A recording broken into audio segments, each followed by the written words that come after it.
Okay, geographers, let's talk politics today, but not in a way you're probably expecting to talk about it. Like, we're not going to get into, the executive and the legislative and the judicial branch and all of that.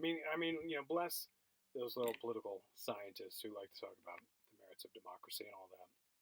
We ain't doing that. We're getting into more spatial things, as well as, we'll talk about governments themselves, but we'll also spend some time on borders and just this whole idea of countries in general, which is something that we take for granted. And you might, if you're paying attention, you probably picked up this point. The stuff that I get excited about and want to talk about are these things that we do take for granted. We accept as just being perfectly natural, right? Something like a country. We look at a political map, which means a map that shows the actual borders of these different countries. We look at that and we just think, yeah, of course, Italy is there because Italy's always been there, right? Or, this is why Spain is over here, the United States is here while Canada is up here, and so on. And we don't really think about the fact that these things are just there because some people drew some lines there, right? The people with the bigger guns and the bigger armies and all that were able to draw lines in a place and plant flags and name stuff and so on, right? Clearly, this stuff, like when the Earth shows up, we don't already have these countries laid out. It's not something brought down from the heavens or part of nature or whatever. It's all made up. Social construct kind of stuff, right? The kind of stuff we continue to talk about. So I want to get into, I just want to push at some of these things, get you guys thinking about these borders, and then also what does that mean? And we'll talk a little bit about what goes on inside the borders as well, right? Now, as we're going, I want to make sure we're clear on some terms because it's problematic being an American because we use a lot of words wrong, right? And compared to how everybody else uses them or in the general sense of the word. And you could also say we don't really use them wrong because, again, language, social construct is all made up, right? But so let's not say wrong. Let's say we've tweaked some of these words, or we use them in alternative ways, which can be kind of confusing when the rest of the world uses them with the original sense, right? And like this term here, state, when we Americans hear state, we think California, Nevada, Arizona, whatever. We think, the little parts inside our bigger country, right? But that word state actually means country in the sense that a state would be an independent political unit, right? Something that has its own government, and that government has sovereign control over that territory, meaning nobody else has any legal standing to say how this works or how that works or whatever, right? So we can think of the word state as, in its original sense, meaning country or nation or any of these other terms, right? And we use this incorrectly. It's because of our history. Originally, the original colonies and the original United States of America, the whole idea was to have this group of independent countries that work together, right? So to actually live in Virginia and to exist there and have a local Virginia government and all that, that's actually a very, distinct and different thing from the folks, over in Maryland or up in Massachusetts or in Georgia or wherever, right? So they would be independent countries that had their own sole jurisdiction over the land, but they would work together for, the common good, right? So it's almost like the European Union is today. That was kind of the original idea for these United States. And you can see that term, United States, that actually makes more sense when we think about it as countries working together, right? So that's the original idea. Now, I think I'll talk about this a little bit too. After the Civil War and the South ruins it for everybody, we start to think of states as very different things, and they're more like provinces, which is the term that most other countries use. Like up in Canada, they use the term province to mean that, division, they can have some kind of local, regional difference from other places, but it's still part of the larger country. Right? So our term state started out meaning state, like you see up on the screen. It's since changed. So that's just something to think about. Because I might go back and forth between this stuff, but that's just keep that fresh in your mind. Okay, now, let's get to 8 people. So this whole idea of states, whether it is independent units, these different countries, or whether it's, like more like a province or whatever, the really interesting thing is just this greater idea of territoriality. The idea that we humans, and even our predecessors, and we see this with like other animals in general, we talk about things that have territory, and you have these big apex predators, they'll have territories where there are very few, lions or tigers or whatever in this area, and they have their territory and they fight with others who invade the territory and stuff like that. We humans are no different from it, and we've seen this throughout history and prehistory, anthropological studies of early humans. There's that effort to have turf and to defend it, and so that it seems to be universal, right, just across humans. And so that's the predecessor, just the idea of having kind of fuzzy boundaries. But now today we have very precise legal boundaries or borders, right? And that's a relatively new thing. Okay, so it's the idea that we can go back roughly 500 years and we start to see these very precise, drawn out legal borders in place. And it's not just like a recent thing, it's a very recent European thing. That was the whole deal with colonialism, and we'll talk about cities and the evolution of cities and the switch to a capitalist market economy, and we'll get into that stuff later. But a lot of these borders, it's directly tied to trying to make more money, right, for your empire, for France or England or Spain or wherever, right? But it's really within the last 500 years-ish that we start to see this. And just going back, once again, how old are we humans? A little over 200,000 years, right? So 500 years, we've been drawing lines and we're willing to die for them. But you go back further, it's been much fuzzier. We still had territory, but we just haven't defended it in this way and drawn it in this way and planted flags in the name of Spain or Portugal or whatever. So that's a relatively new thing, but it's what we're living with now, right? That's the way in which the world works now, so it's important to understand, okay, what does that mean?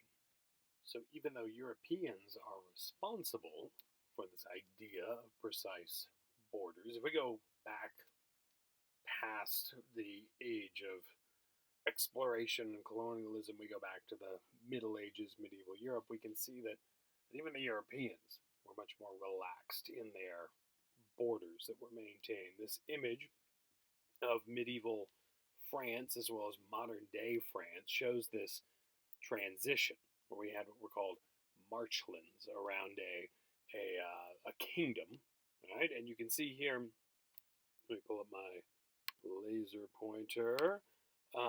We can see here that this orange color blob shape here, that's France, right? If we go back to the 10th century.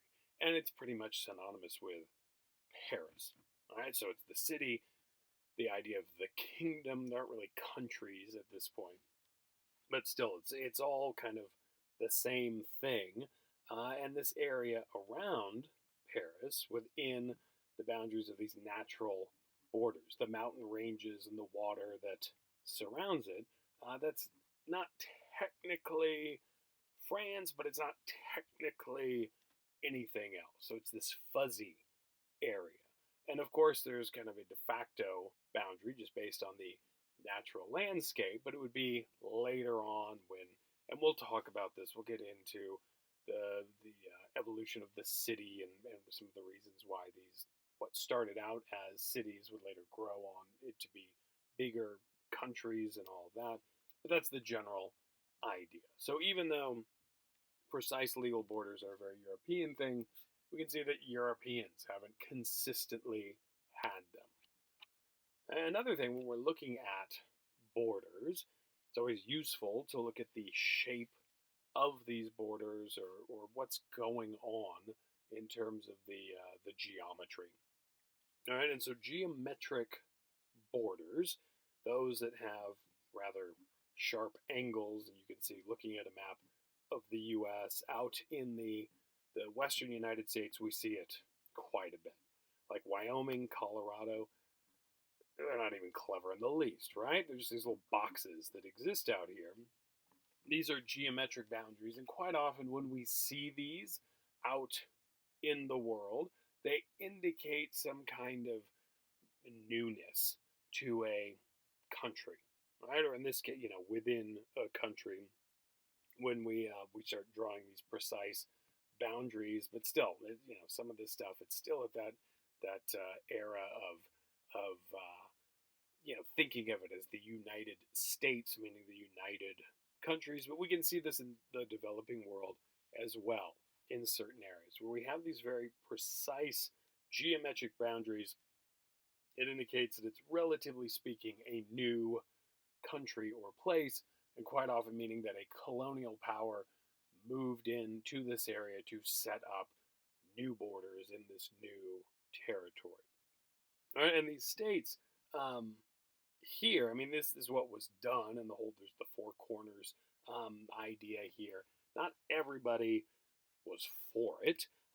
This is a map showing the states themselves, but also the watersheds around the United States. And this was a guy, John Wesley Powell. I'm not going to talk about him in here. I talk about him in my physical geography class. He was a hardcore dude. He went out and explored the American Southwest, and he lost his arm. I think it was in the Civil War itself. So he was this one-armed guy who still rafted down the Colorado River, and it was so crazy. These weren't like inflatable rafts. It's not like signing up to go rafting down a river today.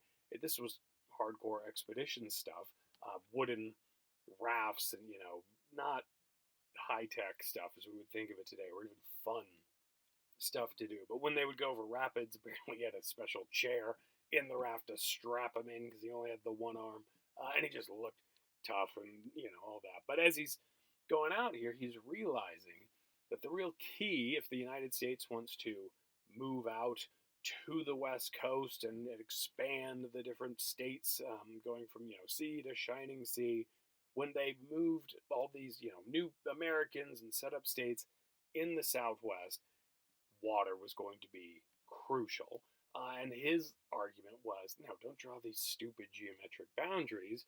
Use the watersheds, which is where, with these big rivers like the Colorado River itself, it's the area in which water is flowing from the highest points down to the main river. And so he's saying, build this stuff around the idea of water, because it's definitely not plentiful out here. And you can see when you look at the watershed imposed with the states themselves, doesn't necessarily make any sense for where these states are, where these divisions are.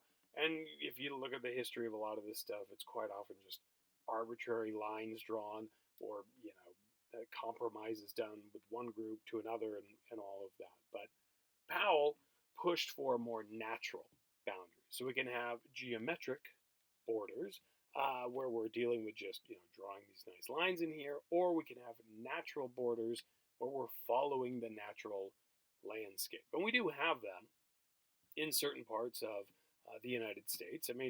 California, number one, we have the coastline, so that of course is a natural border for the state, and it's going to be irregular. We also use the Colorado River for this little part down here at the bottom, the southeast of the state. But then, of course, we have the very straight, and if you read the history, very kind of arbitrary and silly lines that are running through here, right? We have other things. The Mississippi River makes a great natural border between different states. But even that, that makes sense. That you can also run into problems with that, with these natural borders. And here's an example. This map I pulled of the Mississippi River, where it's used as a border between Arkansas and Mississippi. And the problem with using rivers as a border is that rivers change. And they change actually quite rapidly compared to other natural events, natural geomorphology, and all of that. So when Mississippi and Arkansas are first drawn out and mapped in, they set it up so we've got Mississippi on one side of the river, Arkansas on the other. And it still works like that in some places. But through natural cutoffs and the way that these meandering streams work, with something like the Mississippi here, the river used to come down here, and then it kicked up here and went around. So this was technically on the Mississippi side. But then it breaks through, it cuts off. This is natural, just changes in stream development over the years. So now you have this little island of Mississippi in the middle of Arkansas, and you have this little island of Arkansas in the middle of Mississippi. And so you can see that natural borders aren't necessarily any better than geometric borders. In fact, the whole thing is just kind of, it's problematic, no matter how you look at it, right? But studying these different borders, that often says something about why a place is where it is, or when it was mapped out, or things like that. So that's one thing we do when dealing with geography and states and countries and all this stuff, is we're just looking at the shape of the country itself. We shouldn't stop there. Honestly, there's some people who are just, they're fine just looking at it from that standpoint. There are plenty of ridiculous studies that we're going to move on from. So you don't want to just stop there. But that is worth exploring if you're studying the political geographies of some place. Another thing with the borders, not just the shape or whatever, but when we want to look at just like, what do the borders actually look like? Like, in other words, can you tell if you're crossing from one place into another? That's the real marker of whether or not these borders matter in a place, right? So if you've got two countries or just two territories in general, where either side they really don't like each other, you can pretty much bet that you're going to see the border, right? Whereas if you're in a place where the countries are like, whatever, we're totally cool, you don't see anything. It's just kind of this fuzzy area where you're not entirely sure when you've left one side and you're in another, right? And we can see this with actual countries, or this image here, and this is from a great website where they've got this stuff, and this is near USC. I didn't take this one, but I love it. Mainly because it's that reminder, like all the Antelope Valley College students, so many of you want to go to USC because, because it's USC. I don't know, because you like to spend a lot for tuition. I guess they used to be good at football. So there's that. I don't know. There's another school in LA I would go to. It's actually located in Bel Air. But no, if you want to go here to this gang turf, go to USC. But this one, it's Bloods and Crips graffiti being crossed out and drawn over. It's a border, right? It's between two territories here, and where you've got it's at the border itself.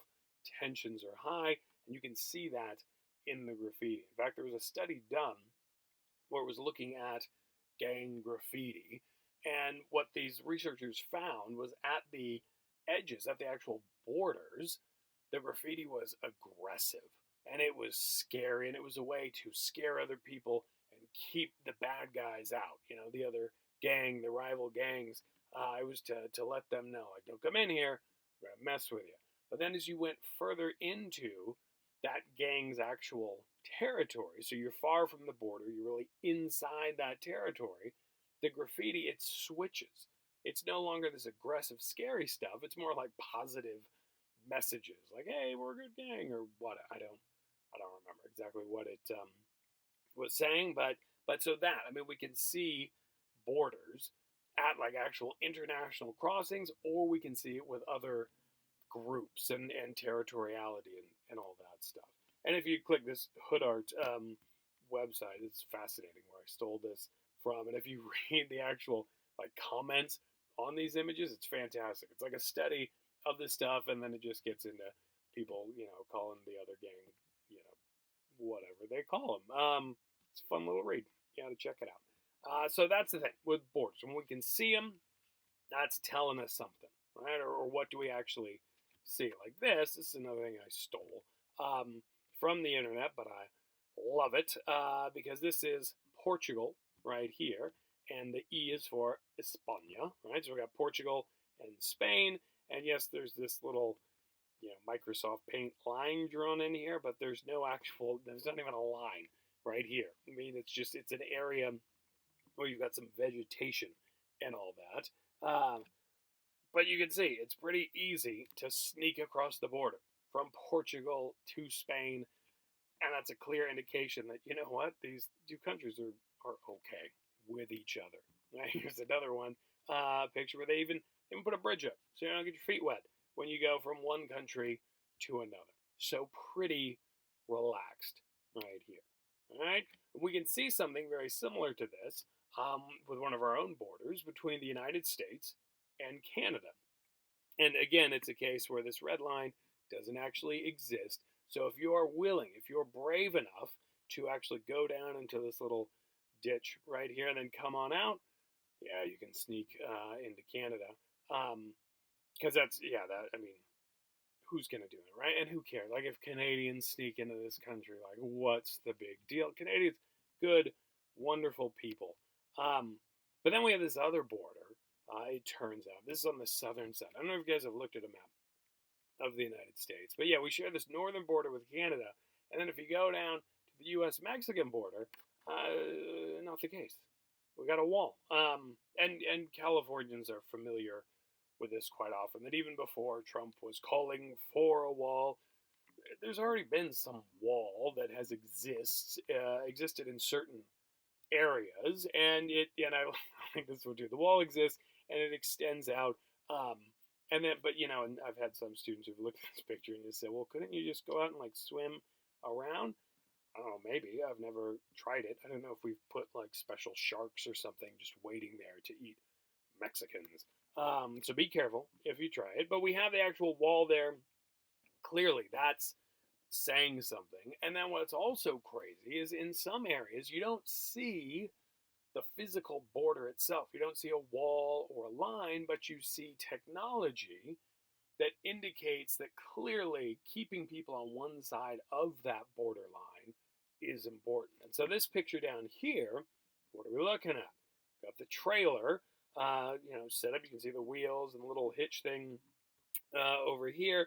And then we've got this, it's a portable guard tower, right? So it folds down when you're driving it around, but then when you get to a certain area, you can pop this thing up. You can put somebody up in here and they can just survey the area. And it's a mobile thing, so you can move from one area to another. It's a little more flexible than having, permanent guard towers and actual wall and stuff like that. So that's something that's being used. And what's also crazy about this, and we'll see another picture of something similar to this, is that you don't even need a person inside here. This is all blacked out, the glass right there. So you can just drive out, park it, leave it, and people will often assume that is, that it's full of somebody, right? That you want to avoid it. And I had a student in this class actually last semester who was in the Army, served in Afghanistan, and he was talking to me about how in the military they get into this whole idea that it's not so much the idea of putting up a wall or a fence or whatever over the entire area, but you fence off certain areas so that you encourage people to move through this much more narrow area. So therefore it is easier to patrol, right? So you could put this thing here in this specific part of the desert, not so much with the idea that you would have it everywhere, but it's the idea that maybe, okay, if we put this one over here, that'll encourage people to avoid it, and then they'll walk over to where we have people guarding the border or whatever. It's a whole strategy, right? It's a game and a psychological game at that to try to patrol this stuff. But of course, what's, really informative is when you look at stuff like this and then stuff like that, right? And of course, You look at this. Oh, it's falling apart. What an ugly wall. We can do better. All right, so let's look at our prototypes. And so initially, this was the idea when Trump got elected that, yeah, it's time to build a wall. So for a while, outside of, San Diego, we had these wall prototypes set up. And you could come out and you could check out, the wall. What should our wall look like? And usually if we were doing this just in a classroom, I would take the time and I would say, so what do you guys think? What's your favorite wall? And we debate over the aesthetic quality. What's just a good looking wall? Which one's more practical? And quite often, I found more students go for this first one here, which honestly, that's the one I like. I don't like something like this is too boxy. This kind of has like an IKEA, like a Swedish feel to it. I don't like it. I do like the rounded theme that a lot of these have, and of course, it's the idea that if you have, sneaky immigrants coming over and they've got their like the gun thing that Batman has, with a little grappling hook, it's useless, right? Because you throw that over and it can't stick to anything because it's round, so it's hard to climb over. Very clever. This one's a little too angular. Don't like it. This one's too boring. And this one, I call this the Chipotle wall because it just has that kind of that Chipotle vibe. That like Chipotle. I don't know if you guys remember this, but in the late 90s, early 2000s, whenever it was, when these things started popping up around California, Chipotle was going for this real, like, this urban industrial feel. They even had, like, posters up about, like, why the place looked the way it did to make it look kind of urban yet nice and, like, gritty but not too gritty. So there's a lot of exposed metal and stuff. So this is the Chipotle wall. So that's a good looking wall.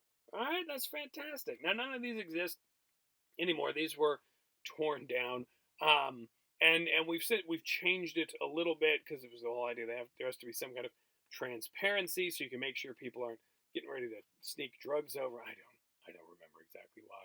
So they're more slats inside it, so a human body can't cross through, but you can see, what's going on the other side if people are up to shenanigans. And I just saw a story. I think it was in the LA Times. I can't remember, like a little while ago, where apparently where they've started to build this new fancy. It looks kind of like the Chipotle wall, but with a little more, slats or further apart. In here, apparently, it's really easy to cut through this thing. So we've been spending billions of dollars to build up this wall, and with a simple like saber saw and a metal blade, people are able to cut through it, and our border patrol goes back and finds this after the fact and all that. Still, it's a good looking wall, right? It might not work, but it's a good looking wall. And as I was saying too, with that that first video I put up of, hey, here's some videos I want you guys to watch, and if you watch that Vice News illegal immigration border crossing video, if you haven't, go ahead. You can stop this and go watch that, and then come back to this or watch it after. But do watch it, and just think about this idea of like putting up a wall. Is that even helpful for some of the stories that we hear about what people are going through, or why people are coming over to the U.S. and then as you see, they why are they then going back to Mexico? What's the purpose? And all of this stuff. So it's just think about that. Is this wall the best way to go? And again, it doesn't matter whether you think illegal immigration is the worst thing facing this country, or if you look at it as like, what's the big deal? Open the borders. That isn't the thing we're talking about here. It's just does the wall achieve the goal that these, people who are pro-wall have, right? So I don't know if that made sense. I'm tired. But just think about that. All right. Still, I don't care how you feel with the wall. That's a good looking wall right there. All right. And hey, could be worse, right? At least we don't look like this. Where's this, class? It rhymes with Shmaria. That's right, Korea. The north or south, depending on what side you're looking at. But that's the the most extreme example of not only a visible border, but one, with machine guns and landmines and stuff like that. And this, of course, is because the Korean War never actually ended. So the civil war between the North and the South in Korea just came to a ceasefire with the idea that they just, divide the country in half, put up the DMZ, or demilitarized zone, this very hardcore border to keep the commies in the north on the north side and the, democracy capitalist folks on the south side. And they'd, I don't know, figure out at some point what to do, right? And it's still there since the mid 20th century. So that's the most extreme example we got. Our U.S.-Mexican border isn't quite like that right now, but who knows, right? That's the thing we got to think about. Now, another thing that's worth questioning here is, what's going on not just for the borders themselves on the outside of the country, so we're back in France right here, but also what's happening inside. Like how easy it is to go from one part of the country to another. All right, so we're looking at internal borders as well as transportation. Right? And so the roads themselves can reveal something, as well as how easy it is to drive along those roads. And so we have something like France and Paris. It's pretty clear if you look at this, all roads are leading to Paris. You can see how they, roads radiate out from here. You've got some stuff like in the south of France where you can connect from some of the bigger cities down there. But still, just looking at it, it's pretty clear Paris is where, power is held. And we'll get into systems of governance and all that, but this just kind of matches. It reveals something about the government of France that we'll talk about momentarily. So again, just looking at the morphology, the shape of things, studying the shape of things within a country tells us a lot. The U.S. doesn't quite have that. And you can see, like with our interstate system, we clearly have a lot more of these things on the East Coast, but that's because we also have a lot of people on the East Coast, and it's just the nature of how this city is set up and where people are and where people aren't, right? But there's no clear, it's not like all roads lead to Washington, D.C. or New York City. We've got a much more spread out system, and that says something about our federalist system of governance, of which I will speak. And also the idea, so remember, we're the United States, and even though we're kind of more like Canadian provinces, still just, how easy is it to go from one state to another? Super easy. We welcome people into our states. You can drive across the country, and every time it's a fun game. As you're getting close to that country's or the state border, you don't start to sweat or panic. I mean, unless you have like a warrant out for your arrest or whatever. But it's fun. You say, oh, hello, Arizona. Hello, Utah. New Mexico, wherever you're driving to. It's a fun thing. We even tell you what time zone it is. All right, if your cell phone doesn't fully update itself or whatever.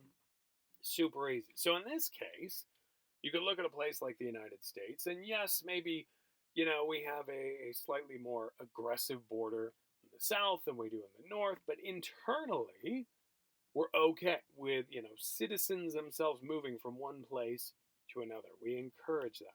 Yet at the same time, if we dig a little deeper, we find stuff like this.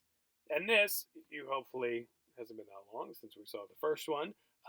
This is the exact same portable guard tower that we had on the U.S.-Mexican border, but this is in the middle of New Orleans, Louisiana.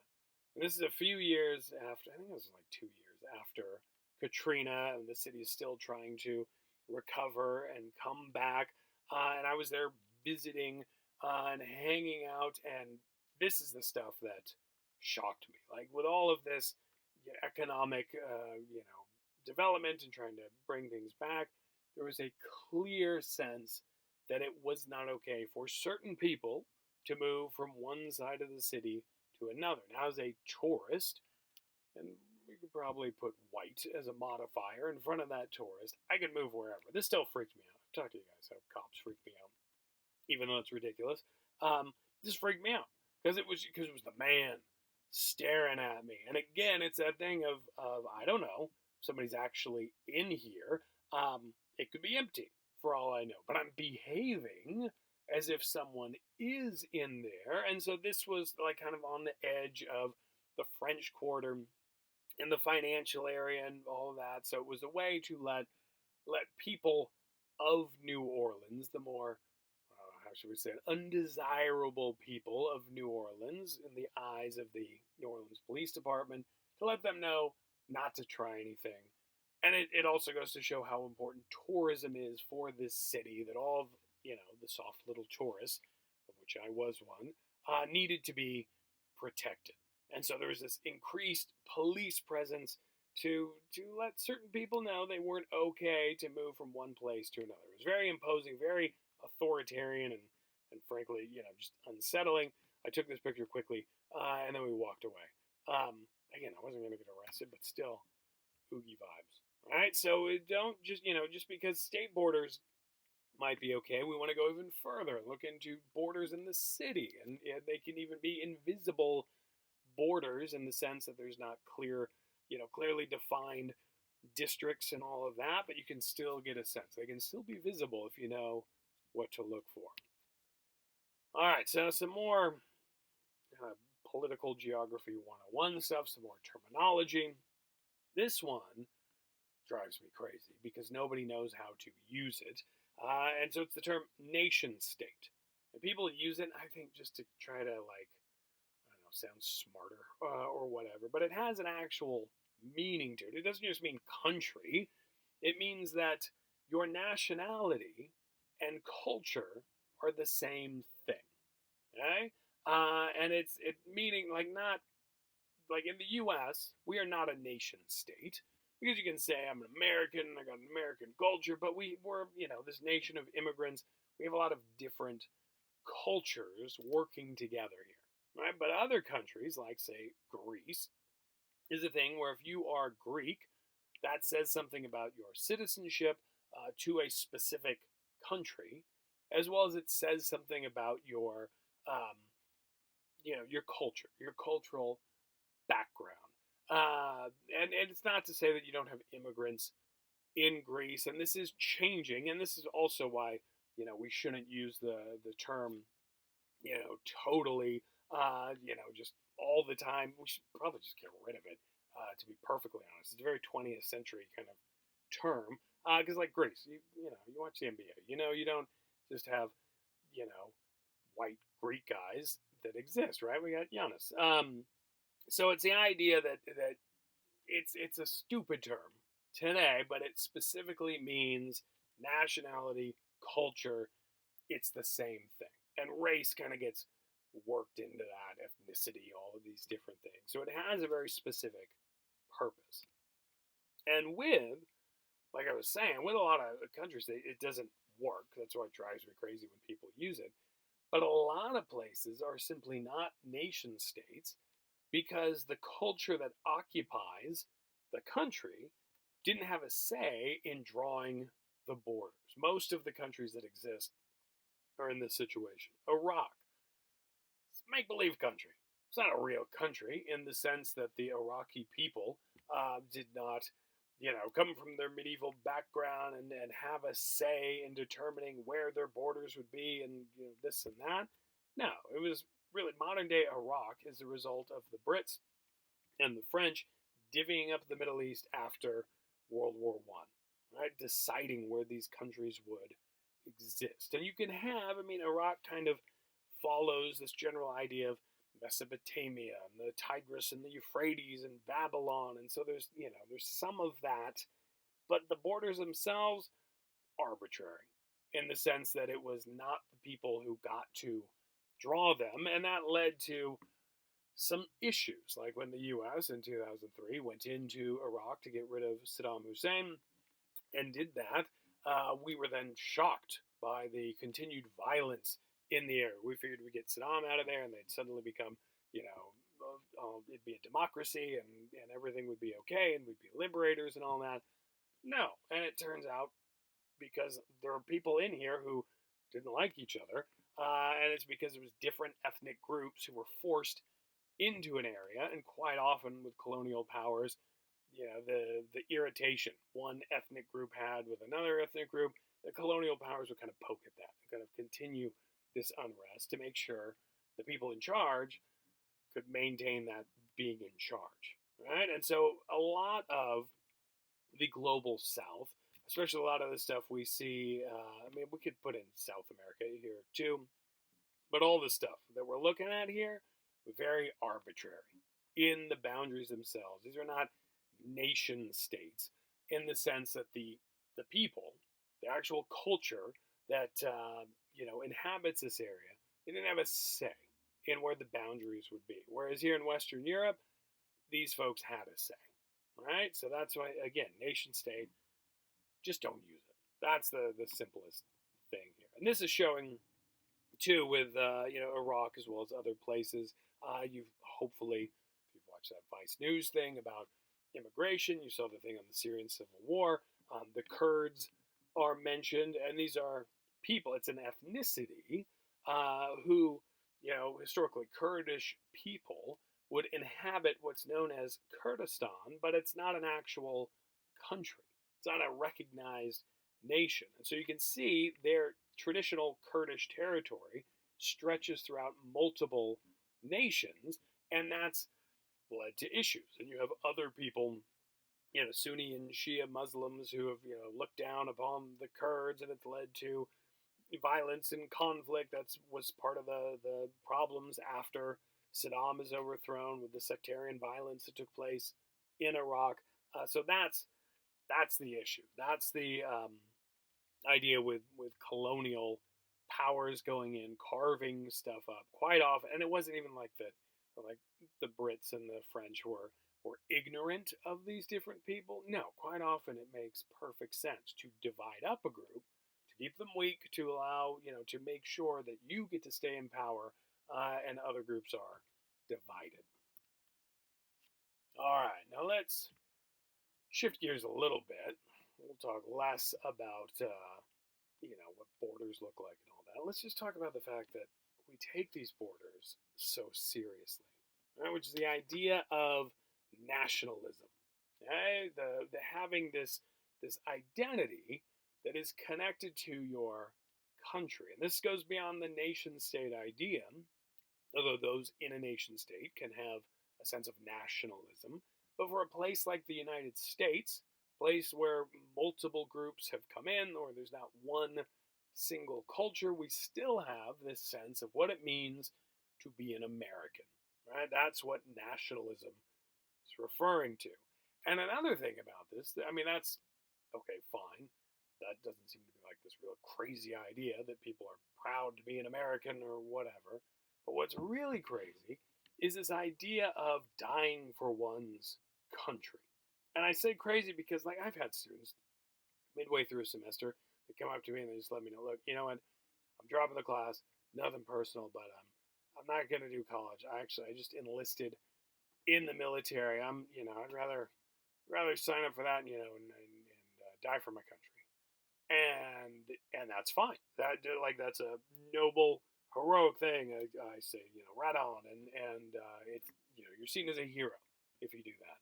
But is there anything else that we're willing to die for? Right? I mean, think about that. Like, hey guys, I don't know if you heard, but College of the Canyons, I hear they've been sending spies up here to the AV. I hear they're planning to try to take over Antelope Valley College. Are you with me, fellow geographers? Are you willing to die for AVC? I can't see you, but I guarantee no one is going like, oh my god, yeah, really? COC? Those bastards are coming up here? Oh, they can have my college when they pry it from my cold, dead hands. No! No one would do it. They pay me money. I wouldn't fight for them. I would let anybody take over. If the Bakersfield satellite campus wants to, encroach on my building, they're like, whatever. As long as my paycheck keeps coming in, right? No, we wouldn't die for our college. We wouldn't die for our neighborhood, even our state. Honestly, if you really question it, we're probably more Californian than American if you think about our own sense of identity and all that. But we wouldn't go to war with Oregon or Nevada if they, started messing with us in whatever way. We'd be like, whatever, it's fine, no big deal, right? Doesn't make any sense. Why everything else is ridiculous. We can laugh at that, But when it comes to dying for one's country, that's okay. And I'm not saying that, that means we should never die for anything or whatever. It's just, again, it's one of these things where we take it for granted. We accept it as just being normal, but we shouldn't. We should push at this. We should question. We should think, why do we think such a thing is normal? Right? That should be our idea here. Now, the best study of nationalism that exists is called Imagined Communities. It's by Benedict Anderson, and it's a book just all about nationalism and how it came to be, how it's still produced and how it was produced. A lot of what he's looking at is through print media and the idea of first printing Bibles in a mass-produced way that helps kind of codify language, and stuff is no longer published in Latin and it gets into the local languages, and so that gives a sense of identity. And then newspapers do this as well. So it is a lot of this is through print media. A later edition, it gets into like museums and stuff like that, how that helps with nationalism. And this book, it's a good book. Not the best book, but it's a good study of this stuff. But what really drives me crazy, just like nation state, people love to just say an imagined community. They've never read the book, but as they're writing about whatever, they just use imagined community. And they might even cite a guy like Anderson. So that's just any of you future academics. What you want to do is have a really clever title that also describes something, and then everybody will cite you and you'll be an expert, even though nobody has any idea of what you're actually talking about. I'm still trying to figure out a good catchphrase like that. But still, that's not a knock on him, it's on everybody else. So what he's getting at is, just what does it mean? This whole idea of nationalism, of a national identity. And so as he's looking at this, he realizes that nations just don't make sense. There are these paradoxes that exist. Number one, the nation is a new thing, historically speaking, meaning, even if like a place like the United States seems like it's been around for as long as I've been alive, right? But it's only 200 something years old compared to the 200,000 years of humans existing, right? So it's a new thing, yet they seem ancient, if not eternal, to those who support them, right? Like the U.S., we can't really. It's very difficult for us to imagine a planet without the United States of America, and specifically without a USA that's also the dominant superpower, or one or two dominant superpowers. It's very hard for us to imagine the U.S. not existing, right? Or being some kind of failed state or whatever, where everyone's living in poverty and it's, what we think of as a third world country, right? So it's a very new thing, yet we think of it as this eternal concept, right? Or entity. Right? Number two, the nation seems universal, despite the clear local and particular nature of them.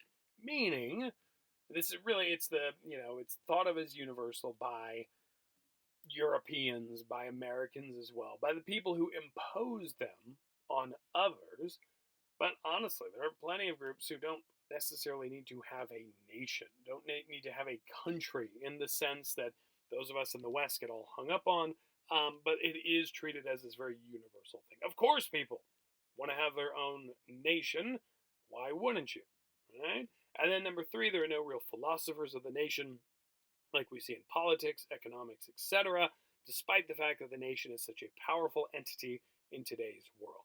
And when he's saying that, like, we have philosophers who study politics in general, but just a philosophy of the nation was lacking at the time in which Anderson is working on this stuff. So it's just weird. Once you start to poke at this idea of a nation, you start to realize that it doesn't make any sense. So he tries to make sense of it and define it and show how this stuff comes to be. And according to Anderson, he's arguing a nation is imagined, right? Very clever. Number two, limited. Three, sovereign. And then four, a community. Right? This is why it's so catchy, right? An imagined community. So to go through this idea of imagined To quote Anderson himself, he's saying, "It is imagined because the members of even the smallest nation will never know most of their fellow members, meet them, or even hear of them. Yet in the minds of each lives the image of their communion." And you can, let alone, everybody in the nation, we're not going to meet everybody in our hometown, right? Unless you live in some very tiny, population of 20 kind of place where there are very few of those left in this country. We're not going to know everybody in Lancaster or Palmdale or even Rosamond, yet we're going to have a sense of what these places mean. It's the same thing with being an American. I'm not going to meet every single American citizen, yet when I've met, like when you're traveling abroad and you run into a fellow American in some foreign country, it's an exciting thing. Right? If you're not at like some, resort or whatever. I think I was at one of those god awful resorty hotels in Baja California, and it wasn't exciting to meet an American because it was all Americans, right, except for the help. So that's a different thing. But if you're actually, traveling through another country and you run into another American, there's a bond there. Like you become buddies right away. You've never met before, yet you have this imagined idea of what it is to be an American, and therefore, you're both Americans, and that gets into the whole community idea and all of that. Right? So it's something at work in the mind. It's not a necessarily a physical thing, and it's not to say that because it's in the mind, it's not real or it doesn't matter or whatever. It's simply saying that there's a lot of mental work going on, which is why he gets into print media and that kind of stuff to help develop these ideas, right? So that's the first one. Limited in the sense that all countries have borders, okay? And with a few exceptions, you're getting into, Hitler and Alexander the Great and Napoleon and some of these special folks in history. No one really wants to like take over the world, mainly because that's a big pain and it's not a real sustainable goal. And I'll get into later when we get into development how you don't really actually want to take over land. So to take over the world, let people have land, take over the economy.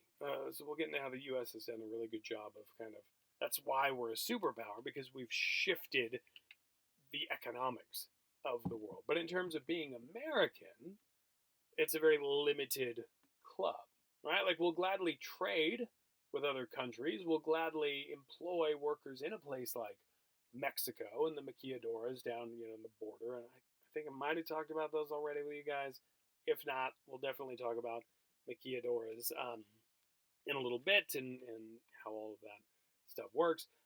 So we're okay with non-Americans doing work for us and we benefit from it, but when it comes to letting people from these countries come in, we build the wall, right? So that whole idea of limited and having a club and us versus them, it's a very big part of nations and nationalism and all of that. Sovereign is the idea that the nation itself, like the government in the nation and the people of the nation, are the ones who have power, right? Who have a say in what goes on in this country. So to be a sovereign nation means no foreigner, no outsider can come in and tell you what to do and dictate your laws and all of that. And that really, and what Anderson is saying is that's really because of like the Catholic Church. The idea that the Pope could impose his will on the king of this specific kingdom, could have some kind of outside influence. A lot of early nations that develop out of Europe, it's a way to not have that happen, to make them sovereign entities. And they can still, be religious in nature or whatever, but it's still the idea that, the nation's destiny is controlled by what happens inside the nation, right? So it's the idea, sovereign is freedom, if you want to think of it that way. And that was the goal of developing the nation. If you look at it historically, it was to have that sense of freedom, to be able to be free to choose what it is you're going to do. And this is still the case today, going back to the example of, the Iraq War. The second one, we went in 2003. The criticism why a very small minority of people in this country, but still as vocal as they could be considering the state of things, were saying no, we shouldn't go in there. In part, not to say that Saddam Hussein was this great guy, but to say it's a sovereign nation. Like that's what started World War II, with the idea of the Nazis marching into Poland, going into a sovereign nation and taking it over. To invade another country is to impinge on its sovereignty. All right, so that's why it's a big deal. The Brexit vote, the idea that Great Britain wants to get out of the European Union, the push for that to escape the control of the EU, like a lot of people were saying, do you want Brussels telling us what to do, referring to the central governing council or whatever of the European Union that's outside of the country. It goes against this idea of the nation and sovereignty and all of that. All right, so it's not only limited, it's sovereign. What happens within this small, limited area, it's up to the people of the nation. And then finally, it's a community, meaning that, hey, we're all in it together. And no matter how bad some people are treated, it's going to be okay. We're still equal. We're still Americans. It's the idea that, like, we can step over a homeless person sleeping on the sidewalk. We can look away. We can ignore them, or we can lock people up into jail or whatever. But it's still the idea of, like, it's them. And if they're willing to change, we'll welcome them back into our little community. Right? Or same thing with, racism and all that. It's always been kind of used and justified. I mean, we've spent time talking about the ideology behind racism, but it's the idea that it really, it gets fuzzy. It gets fuzzy in there. But, if those people, if they're willing, I mean, I don't have a racist bone in my body. I don't care what color you are, as long as you're a hard worker. Right? A good person. Put in whatever you want in there. That's always that idea. Like, I'm going to accept, like, racism's okay. It's not even really racism. I'm not racist. But it's up to those people to join the community itself. And then once they do, they're Americans. There's some good ones, sure. But, and it's always, you kind of trail off. You just got to go like, at the end, because it doesn't make any sense. That's the idea. We're a community, and that, is the key to why we're willing to die for our country, because it's the biggest sense of community that we have, and a lot of that has come through, whether you want to say propaganda or indoctrination or whatever, or just education. Like, it doesn't have to be, when you say propaganda, that's a negative term. It doesn't have to be seen as a negative thing necessarily, to be proud of your country, your national heritage, and that kind of stuff. But it's through kind of a training that we don't get anywhere else, it makes us willing to die for our country, right? We might, through elementary school, we'll say the Pledge of Allegiance repeatedly. We repeat that, but we don't have a similar pledge to our elementary school, right? Or the city council, or some of this other stuff. It's the idea of the nation itself. That community, that imagined community, is the one that's reinforced in our minds. And so that's the idea. Why these nations, even though they're clearly social constructs, relatively new things, arbitrary things in many cases, it's why they still are so important, and why they play such a big role in just society and daily life. Okay? Hopefully that makes sense. All right, also another thing with Anderson, a lot of the work he's doing, it's early on, like early American colonialism, whether it's up here in North America or down in South America and just Latin America in general. He's looking early on, and he does later revise, and he gets into some museums and stuff like that. But really, with our country specifically, we're ridiculous. Like, Europeans look at us, early Americans, so we want our independence and we're our own country, and the Europeans just go, well, that's cute. But you're babies. We're the baby country because not only are we brand new, like all our stuff's new. Right? You go to Europe, like this church cathedral thing we're looking at, like Charlemagne built this stuff. We've got stuff that's thousands of years old, ancient things that kind of helps with the idea of being eternal. What do we have? Like even today, we get excited when something in California is like 50 years old or 100 years old. You can't really compete when you've got stuff that's lasted a millennia in other places. So we are mocked early on. And so another part of our nationalism, it's not just, the fact that we have newspapers and stuff like that. There's a conscious effort in trying to sculpt what America is and this idea of the nation itself, what it means to be an American. We don't have the ancient cathedrals, but we do have some pretty badass rock formations and stuff like that. So right here, we've got the Yosemite Valley, and it's a case. Some of you guys who've had my physical class, you've heard me rant about how much I love and hate this place right here. But it's the idea that this is America. Right? We don't have ancient cultural things, but we got something even better. We got the ancient geologic stuff. Yeah, you got 1,000 years. How about a few million years? Right? That's what we're looking at. That's what we're, going off of. So there's a conscious choice to really, play up this idea of it's the land that's ancient and magical in that sense. And that's what it means to be an American, to have these free spaces. And that's why we have the national park system in place so we can protect them from people who want to ruin them. And what's that? Oh yeah, there were some people living here, but they weren't treating it right. Like we had some Indians living in this spot. John Muir, not a fan. The guy who's really responsible for Yosemite becoming a national park. Not a fan of our Indians. He liked the ones up like in Alaska. They were kind of sexier Indians, but California Indians, gross as far as guys like Muir were concerned. As far as Californians in general were concerned. So we scoot them out. It's a long story. Take Geography 101 if you want to hear me rant. But actually, I think I'm going to rant about it. So just look, on my YouTube thing. You'll find me ranting about it for those guys in a little bit. But yeah, it's complete garbage, this idea that it's this, unpopulated area that's been around forever.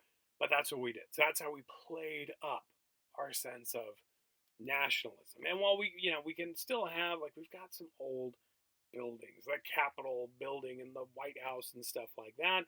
But it's this sense of the natural landscape that we use to really play up our national pride. All right, Mount Rushmore, great example. It's a cultural thing, but it's also etched into the rocks themselves, or the Black Hills. It's etched into nature and kind of further blurring the line between cultural, or social stuff and natural stuff. And it almost makes it look like this country has been around forever, right? That this is like, this just makes me think of the Lord of the Rings movies where they're going through and they've got big statues of old kings or whatever. Like, that's what we got, right? And this would be great. I don't know if it's been done, but just, some apocalyptic movie. It's kind of like the end of Planet of the Apes when it's the Statue of Liberty, like this. I can just see people passing through long after America is gone, and it'll give it the sense of, the ancients and all of that. So this is what we're doing to help sculpt this idea of, a nation, of our imagined community that is the United States. Now, of course, in doing this too, one issue, it turns out, God, these Indians were everywhere. It turns out there were Indians over here. I guess these rocks were kind of sacred and all that. So it's led to kind of like a, I don't know what you want to put. There's been some battling going on. So Mount Rushmore is carved in, put into place. Not too far from it, we have the Crazy Horse Memorial, and this is a project that's been going on for a while. And the U.S. has even stepped in to say, like, look, we will help fund this. This is a good cause. And the people behind it have said, no, we're not taking a single federal dollar because that defeats the purpose here. This isn't a source of nationalism. This is for the people who came before. So in the foreground, the white there, you can see what it's supposed to look like. And in the background, you can see the progress thus far. All right, and if we get a little closer there, you can see, and the idea of where see the horse and the eye and all that. You get a sense of where like that will be, I guess, kind of etched into the rock there. So it's a very slow process. The face has been carved significantly there, but you can kind of see this sense of place and national identity and culture and all of that. It's being fought within the landscape itself and through altering the national landscape. They also set it on fire every now and then, which is awesome. For like when the people involved with it have birthdays and all that. But just kind of it's a something to think about. Right there. All right. Now we got a sense of okay, what why do we believe what we believe and all that. But let's go back to this idea of what's happening just inside these borders. And so really the important question to be asking is what's going on in terms of power and sharing power, holding on to power. Who's even though we're sovereign, and it's the idea that citizens have this sovereign right. There's still a government. There's some kind of central governing entity to at least a certain extent in countries, and we really have two systems in place. We have the unitary system of power, where we have a central concentration. And this goes back. France is the example that we've seen before. China is another good example. Tunisia, we'll talk about them in a little bit. So I threw them in here, but they have one capital city where all of the stuff is going on, right? Whether it's Beijing or Paris or Tunis, wherever we're looking at here, Paris is where the power is held. Right? You don't have regional governments that have the kind of power that we see in a federal system, which is what we are in this country. Canada is also one, where we have that central government. We have Washington D.C., but California itself, we have our own state government. We have a governor, so we have our state assembly and all that. We also have local, mayors and city councils and managers and stuff like that. There's a greater acknowledgement of regional differences. And so we in California, with exceptions, of course, we're relatively free to do what we want to do, right? As long as we're not, seceding from the Union or, doing something crazy, radical, or whatever. We can do our thing, and the people of, Utah, they can do their thing, and Kentucky, they can do their thing. And so we have this regional difference that exists, and that's actually something we've wrestled with quite a bit. We've kind of flirted with federal as well as unitary from day one in this country. The idea was initially, and I mean this is why the country's so messy and all that. I mean, look at all these folks, these white guys who are sitting around here arguing over stuff, talking about stuff and all that. And there were some who thought we should have a more unitary system. Others who were pushing for this federal system. And this is where it gets kind of funky with the idea of the federal system being the one that acknowledges regional difference, although we think of the federal government as being that central concentration of power. So it gets fuzzy. But from day one, it was a question of, are we going to have this like powerful king, effectively, that rules this place? Or are we going to have regional governments in these individual states, right? Argued quite a bit. And honestly, in the beginning, individual states were much more autonomous, and it felt more like this collection of independent countries, right? What ruined it, these guys, thanks a lot, South, ruined it for the rest of us. And I always love this slide. Like when I'm giving this lecture in class, I love it because it's just me, marching up and down in front of the classroom, and I've got the stars and bars on the screen. I'm just waiting for my dean to walk in. And see me, preaching about Dixie. No, but the point is that with this turning point in the United States, the Civil War is quite often held up as this moment in which we went from a more federal system to a more unitary system. That we had too much in terms of states' rights, and it led to, secession and a civil war and all this stuff. So rather than, allow this to continue, we're going to have a more unitary system. Yeah, there'll still be, some regional difference and regional governments and all that, but the presidency becomes much more powerful, as does just that central Washington D.C. power. Right? Now we still, and this is going into like, how we know we still have regional difference. We pass these things all the time, like same-sex marriage. That was one of the last big deals where it was, it started in this state and then that state and then this state, and now it's everywhere. It starts in one state. Quite often it's California. Honestly, where we'll vote for something that seems crazy and it's going to ruin everything, and then it doesn't ruin everything, and everybody's okay, fine. California's still doing well. I mean, that was the thing with marijuana. It was the medical marijuana stuff. Was we passed that, and everyone's like, oh my god, those fools. They're all going to be overrun with crime and all that, and now we're fine. And then other people did it, and then it was the recreational thing and all that stuff. So like when it comes to pot, we were way ahead of everybody, and everybody assumed we would be the ones who said gay marriage was totally cool. We weren't. It was like Iowa, I think, was the first one. Liberal, crazy Iowa was the first one to pass it. It was one of those Midwestern states. We were much later with this stuff. But still, it's the idea that individual states have some freedom. And of course, like you guys know, all you potheads listening to this stuff, like California, even though we've passed this stuff and now it's, it's just like smoke them if you got them or whatever, there's still this issue with the fact that it's illegal at the federal level, meaning at that, the central Washington, D.C. level, right? So you can still have raids going on and stuff like that, even though it gets fuzzy and weird, but that's the United States. That's how this works. And the idea is with some of this federal system in place, it keeps us from fully breaking apart. Like it did, lead to the Civil War. Again, thank you, South. But still, it's the idea that it'll help us have some flexibility and all that, so we don't freak out. And that's a great deal.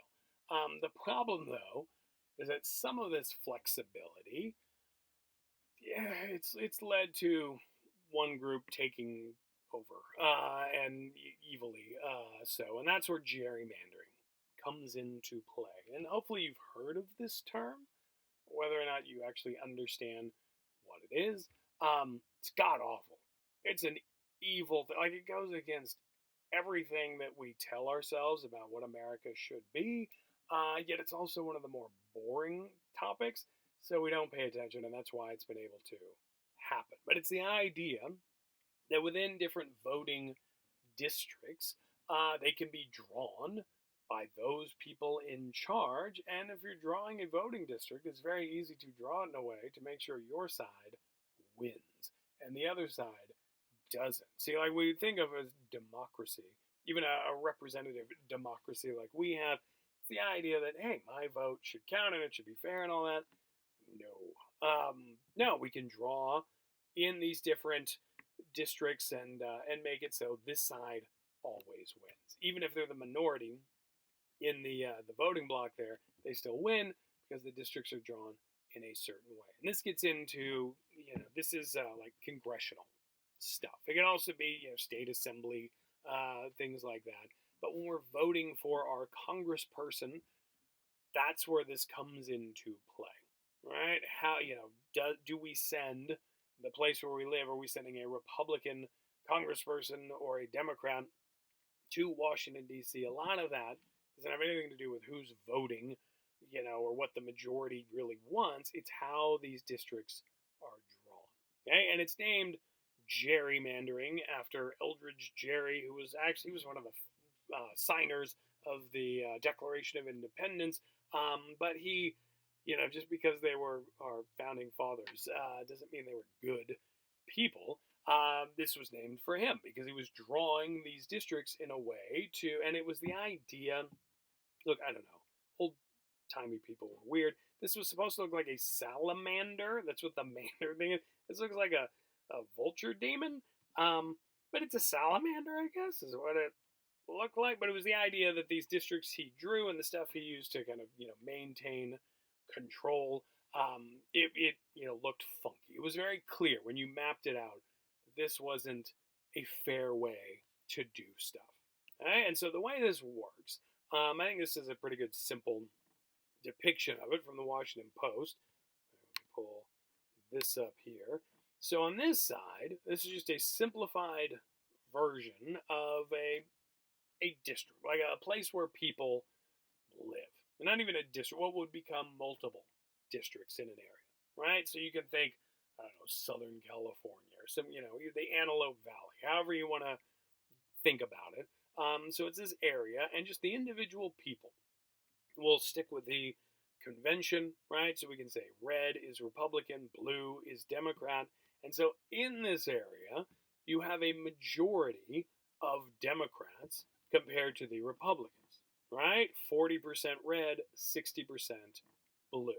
So to do it perfectly fairly, to make it a real, democracy, you would divide it up into equal districts where you'd have this perfect representation. There's 3 districts that would vote blue to 2 districts that vote red. Now, any elections or whatever, when you're trying to pass legislation in the in Congress, or like however we're setting this up, yeah, clearly the blue team is going to win, but there are more people on the blue team, right? So that's democracy.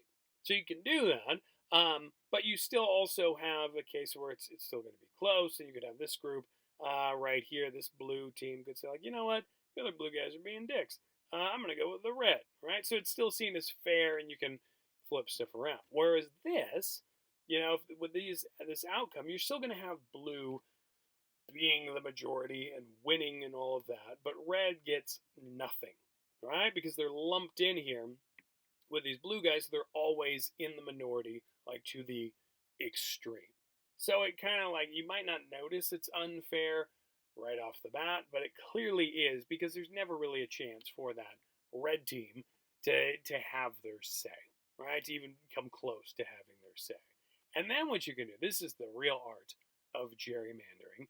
And just because we're doing red and blue in this case, it doesn't mean like one side. Like right now, yeah, it is clear in certain areas the Republicans are doing this quite a bit, and I'll show the examples of this stuff. But Democrats have done it too, and we'll see examples of this. It's almost like both sides, once they get into power, can get corrupt. But this is that true gerrymandering, where it's drawn in such a way, like it's like Tetris, right? It's just this weird thing where the red team that is in the minority actually winds up getting a majority say, right? And so that majority blue gets divided up in a way that, yeah, they still have 2 districts, but they should have 3 if we're really doing this legitimately, right? That's the idea. And see, this is the thing too. Like, I fell asleep halfway through talking about this because it is so boring to talk about drawing lines and all that. But as you can see from this, like, this determines the outcome of democracy. And in some areas where it feels like, my God, these people are terrible, that they keep getting elected and all that, sometimes it's this stuff right here. And it will, in fact, let's see. Yeah, here we go. Like Pennsylvania, 2 cases went to the Supreme Court. I think it was last year where they finally ruled on it. But it was Pennsylvania and what, I think it was Wisconsin. Yeah, Wisconsin. Deal where it was the same idea of just, it's gerrymandering. You have, in this case, it was Republicans were in the minority in terms of just the amount of Republicans in these different states, but they kept dominating the elections, right? So like if you look at Pennsylvania, clearly with these different districts that are seen here, you see a lot more red districts than you see blue, but there are a lot more blue people in the state than red people, right? So the argument was, hey, that's not fair. Let's take it to the Supreme Court where fairness will reign and we'll be okay. And it was the same thing. Like, oh, these, this happens with states from time to time, but same deal here. And you just see what this is showing is from 2008 to 2012. You just get more Republican control, despite the fact that quite often in a lot of these things you have, like in this one here, you can see Democrats win the majority of votes, right? The popular vote, if you want to say it that way. But they have way less seats, right? It just doesn't make sense. Same thing, you can see that here. And so it's the argument that this is the progression of gerrymandering. Once the Republicans gained power to draw in these districts, they started doing so in a way that they could take more and more power, despite the fact that it wasn't actually a democratic thing at all. And so it went to the Supreme Court because, my God, let's take it to the highest court in the land. And the court said, we'd love to help you, but that's not our deal, man. That's not what we do. Yeah, that's how the Supreme Court works. They said it was the idea that if this were based on racism, like if we were keeping all the black people in one group and they were losing power, then the Supreme Court would step up. But if it's just one political party lies to maintain power and to rig the system and destroy the concept of democracy, that's actually okay. There's nothing in the Constitution that says you can't do that. So the Supreme Court just said, like, good luck, y'all figure this out. Brilliant. Now, these are states that we don't have to worry about, like what's going on with California. We actually, luckily, barely passed something in, I think it was 2008, a proposition that said, look, it's not going to be the Republicans or the Democrats, like whoever's in charge gets to draw this stuff. No, we're going to have an independent commission. We're going to put nerds on the panel. And I think there's some Democrats and some Republicans who just kind of make sure nobody's being unfair and everybody has a say. But it's geography nerds who look at population stuff. And this is like the census. I think I talked about this with the population stuff from a million years ago now. But like this is why it's important to fill out your census form. Hopefully you've done that by now. If you got one of these things, or your parents did it, or whatever, didn't just throw this away. I think there's still time. Look into it. But it's recording, your presence. The fact that you live in an area, that helps to make sure that you are represented at the highest levels of government, right? So in California, as we get these new census numbers coming in, that will determine how congressional districts are drawn. And so if we have more people over here and less people over here, we'll tweak this stuff to ideally here in California be fair about that, right? To make sure that where we have people, we have representation. That's the whole idea. And the reason why, we did that is because it wasn't fair in here. We have examples of this. And this was a district that doesn't exist anymore. But this was a case of Democrats doing this nonsense here in California, where if you look at it, I don't have a whole map, but hopefully you guys at least know where these things are. But Oxnard heading up into Monterey, that is a huge amount of land, and that the idea is for like a congressperson, they should live in the general area, know what issues people in the general area are facing.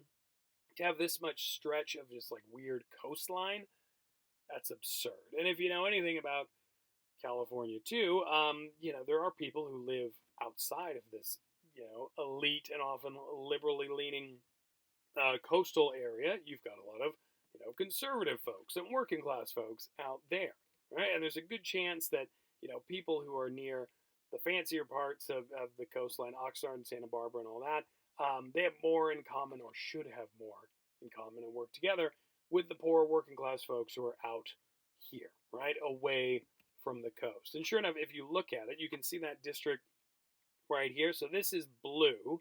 So this woman, she could maintain her seat there, but there's a whole lot of red out there, right? And it would make a lot more sense to, maybe divvy this up. We could still have 3 districts in the area, but maybe that's not the best way to do it, right? We should be fair about this stuff, whether it's my team that's going to win or your team that's going to win or whatever. Like, that's not the point of this stuff, or at least shouldn't be the point. Here's an example in Florida, and at first glance, you could look at this and see like, oh, it's another, liberal elitist doing this stuff. Won by 70% of the vote. Like, that's ridiculous. That's like dictator kind of landslide stuff. But if you look at the rest of Florida, you see, actually what this is, it's a case where it was the opposite, where they put all of the Democrats into one area to keep them in one area and to make sure you could have more Republican victories, right? So it's just looking at the shape. Like we see these shapes and we can say like, something's stupid and up here. This doesn't make sense, but it doesn't necessarily mean the person who wins in that area is the corrupt one. They could be placed in there to keep them out of trouble, right? Or to make sure that other people win. So that's gerrymandering, something that is a huge issue for this country, but it's not sexy, so we don't focus on that. Right? We look at Chipotle walls and stuff like that on the border. That's what we get excited about. This is what we want. And so this is also, I mentioned at the beginning of the semester, I said how like, is it important to vote? And everybody was like, yes. And I say, no, voting sucks. It's useless. This is one example of why voting it isn't everything. Right? That's maybe how I should phrase it. Like it's like I vote every single election. You guys get your mail-in ballots. You vote on our congressperson if you're here in the 25th district. Yeah, this is topical. We got somebody, got this open seat. We won't get into why the seat's open. But yeah, it's a case where I'm voting for this, whether it makes sense or not. Or I mean, there are all sorts of issues with it, but I still do it in part because of that sense of nationalism. It's been beaten into me, right? It's part of being a part of the community is you have to vote. So there's that. But it's also, it's a case of this is the only system we have to actually make a change. So while it might not be perfect, it's the idea that, okay, if enough of us do this, we can make a change. Even if the deck is stacked, even if these districts are drawn, like we got enough people coming out and really fighting for this stuff, we could have the country that we want to have that helps us, right? That's the idea behind it. So like voting sucks and voting can be useless, but at the same time, if you don't do it, you're just gonna get screwed, right? And it's a lot. There's a lot too going on right now. We're seeing what happens with the whole Democratic primary and the coronavirus, and how like some elections are being held and some aren't, and I mean it's a mess. Voting is something we take very seriously. It's flawed quite often. You're just throwing something away. You still do it. But it's important to keep in mind, like we hold this up as this incredibly important thing, but it's one important thing. There are other things at work that we can do, right? It's not just the voting itself. Quite often, honestly, too, it's the idea of voting for president doesn't really matter because most states, I mean, there are a few where, Michigan and Wisconsin and Florida, those are these swing states or battleground states or whatever. Those are where votes can make a difference. But like here in California, vote for whomever. It's always going to be, the Democrat is going to win here. But what's crazy is we get so excited to vote for our team in this stuff, whether we're throwing the vote away or we know, it doesn't matter, but I'm still voting for so-and-so.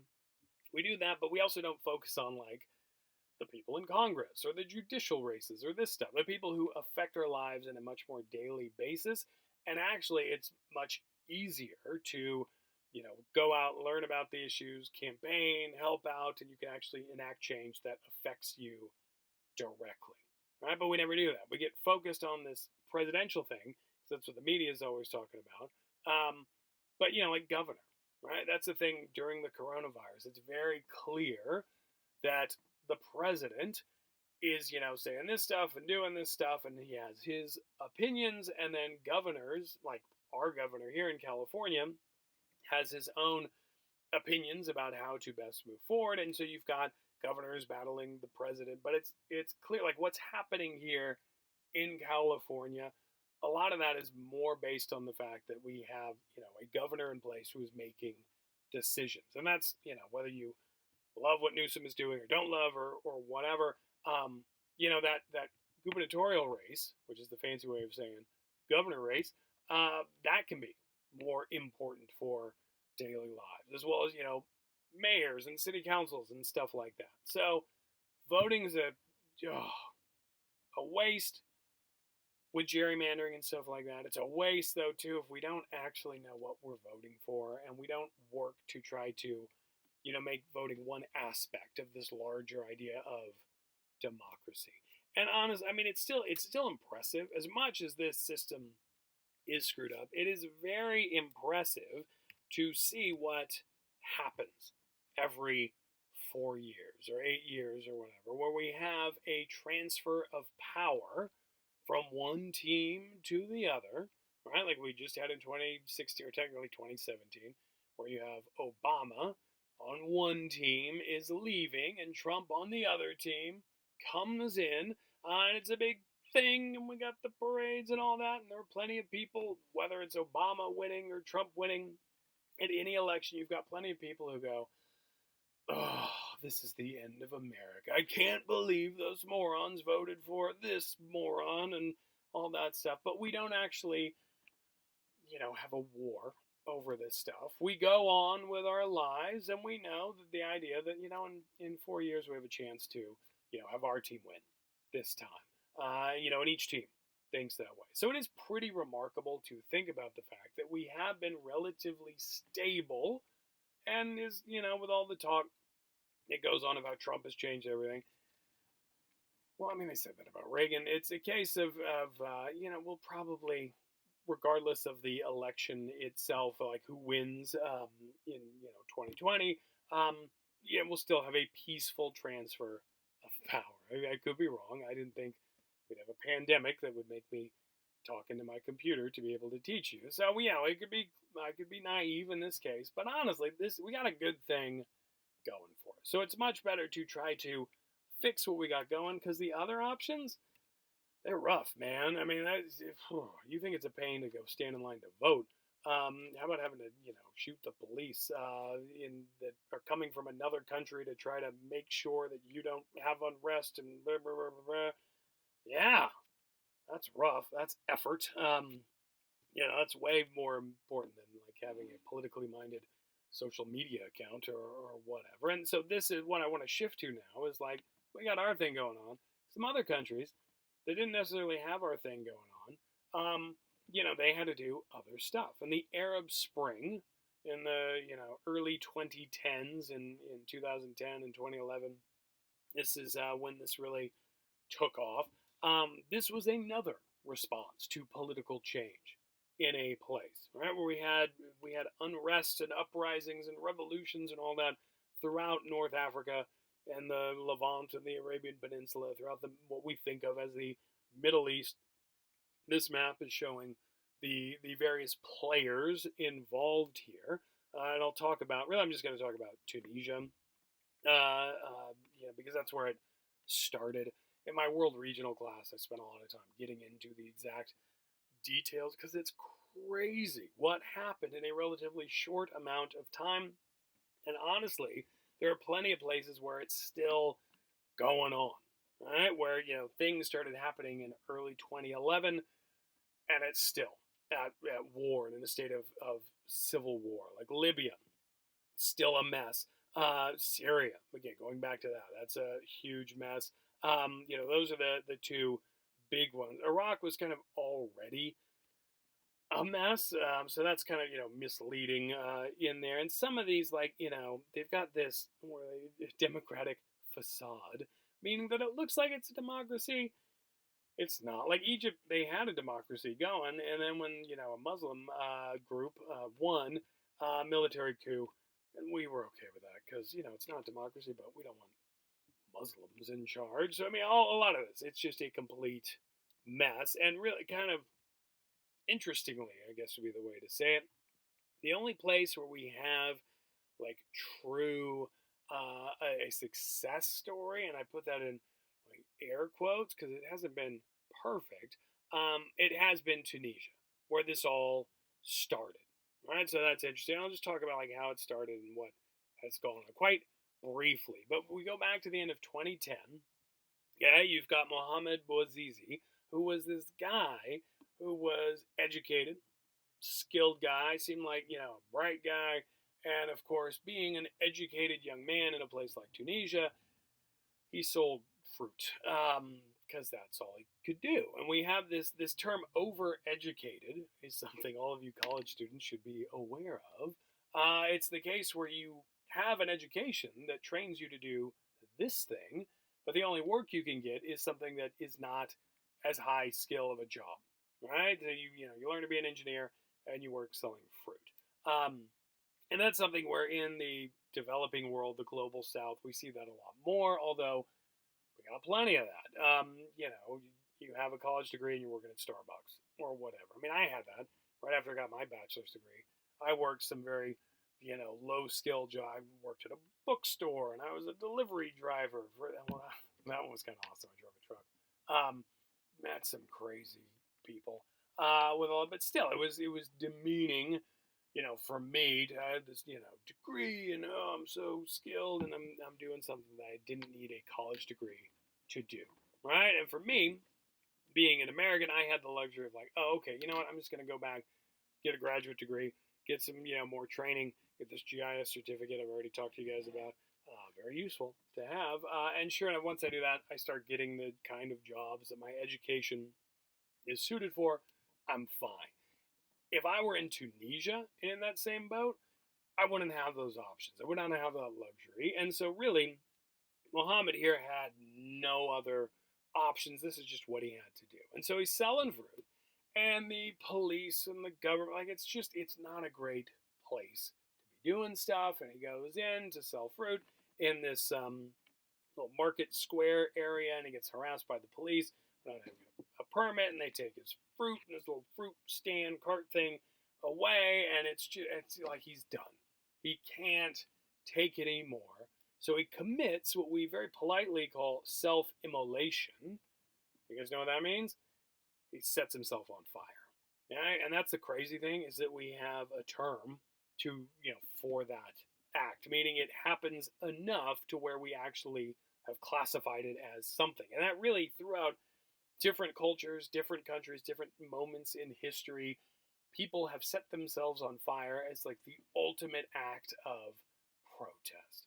How many of you would be willing to do that because you're unhappy with an election or gerrymandering or whatever, right? We don't do that because we aren't pushed to that level, honestly. We're not at the point where like, oh my God, I can't. Like, even Trump getting in for another 4 years, if you're this big resistance person and you don't want to have another 4 years of Trump, I doubt that many people would go publicly set themselves on fire. And again, could be wrong. Didn't anticipate. Pandemic making me talking to a computer, but still, that's a huge, huge step. So he does this, right? But they put him out. He doesn't die from this. And so that becomes a thing. Like it's global news when this happens. And the then president of Tunisia, like you can see the photo op right here, where he goes to visit the guy and say like, sorry. But he dies like a week later, which just sounds awful to hold on for that week. And it's and President Ben Ali is saying stuff like, look, this is unfortunate, we'll do stuff, and people are just getting madder and madder. Eventually he has to resign, leaves to Saudi Arabia. He's been in control for like 23 years. Not the most democratically elected human being, but so he flees to Saudi Arabia to just hide out because clearly stuff's going on. And there's this huge revolution here, and that spreads, if we go back here, once this happens in Tunisia, soon after this, it starts happening in other places around the Middle East because people are just fed up, and it's this moment, this exciting moment of, look, all you bastards who are keeping us, under your control and treating us like garbage, we're done. And so there are massive protests and calls for revolution and trying to oust all of these dictators that are throughout the region. And I remember this happening here, and it's seeming like an exciting time just for like, great, let's let, democracy and let people, have that sovereignty and have control of their own places. And I remember talking to a colleague, another professor at ABC, who's originally from one of these countries that was involved here, and asked him, like, what do you think about this stuff? And he just said, we're not ready. we're not. It's not going to work out. And I remember thinking like, oh come on, have some faith, have some hope. What's going on? It didn't work out. Like I already talked about, like everything else is in a state of civil war or military coups or whatever. Tunisia is the one success story. Because technically, it's the one true democracy in the area, but it's only after multiple assassinations of journalists or people who wanted to take over. Like it was crazy. And you have different people, trying to get elected. When they finally do it, the president Sebsi, who gets elected, he dies. Before his term's even over, from an illness. It's just a mess. And so there's another democratically elected president, and it's held up as a very, as a success. Look, some good change took place. Folks who were involved with this, they won the Nobel Peace Prize. Like, it's held up as the one good story out of this whole area. But honestly, that wasn't easy. And even this good story, it's not like everything's perfect and everybody's happy now. It was a lot of struggle, and it's still not perfect, but it's better than what came before. All right? But that's the only country where they can say that. So yes, our country is flawed heavily for a variety of reasons, but that doesn't mean that, like, we should throw it all out necessarily. If for no other reason, it's just because it would be hard to do that, and it would require a full-scale, violent revolution, right? And frankly, I mean, I don't know about you guys. I don't want to fight. I don't want to do that. I want to refine what we have. So think about that. And as if you're thinking like you've got that mail-in ballot that we all should have gotten. If you live in the Congressional District 25, and if you're not sure where that is, Google that, and you can see the map. Or like, send me an email. I'll help you figure this stuff out. But you should have had a ballot mailed to you, because LA County, we're doing it right.